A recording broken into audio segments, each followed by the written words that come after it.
കോന്നിക്ക് പിന്നാലെ കോഴിക്കോടും കൂട്ടാവധി. സബ് കളക്ടറുടെ ഓഫീസിൽ 33 ജീവനക്കാരിൽ 22 പേരും അവധിയെടുത്ത് സബ് കളക്ടറുടെ വിവാഹത്തിൽ പങ്കെടുത്തു. സ്റ്റാഫ് കുറവായതിനാൽ ഡെപ്യൂട്ടേഷനിലെത്തിയവരും അവധിയെടുത്തു. വിനേഷ് കുമാർ ചേരുന്നു. വിനേഷ്, കോന്നിയിലെ പ്രശ്നം തീർന്നിട്ടില്ല. ഇപ്പോഴും വലിയ സംഘർഷം എംഎൽഎയും ജീവനക്കാരും തമ്മിലൊക്കെ നടക്കുമ്പോഴാണ് ഇതേ സ്ഥിതി കോഴിക്കോടും വന്നിരിക്കുന്നത്. എന്താണ് അവിടെ സംഭവിച്ചത്?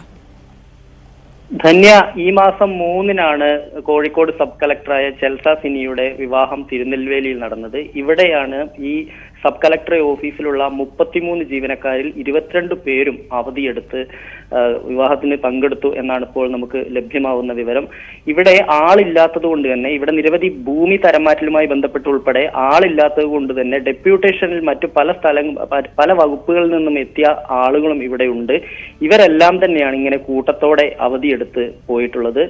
സ്റ്റാഫ് പൊതുവെ ഈ സബ് കളക്ടറുടെ ഓഫീസിൽ സ്റ്റാഫ് കുറവായിരുന്നു. അതുകൊണ്ടാണ് പല ആളുകളും ഡെപ്യൂട്ടേഷനിൽ എത്തിയത്. ഇവരെല്ലാം തന്നെ അവധിയെടുത്തു വിവാഹത്തിൽ പങ്കെടുക്കാൻ തിരുനെൽവേലിക്ക് യാത്ര തിരിച്ചു എന്നാണ് നമുക്ക് അറിയാൻ കഴിയുന്നത്. എന്തായാലും ഈ 3-ാം തീയതിയാണ് പോയിട്ടുള്ളത്. പക്ഷേ ഇപ്പോൾ ഈ കോന്നിയിലെയും മറ്റും സംഭവം പുറത്തു വന്നൊരു സാഹചര്യത്തിലാണ് ഇങ്ങനെ ഒരു വിവരം കൂടി കോഴിക്കോട് നിന്ന് ലഭിക്കുന്നത്. ശരി, നന്ദി വിനേഷ്.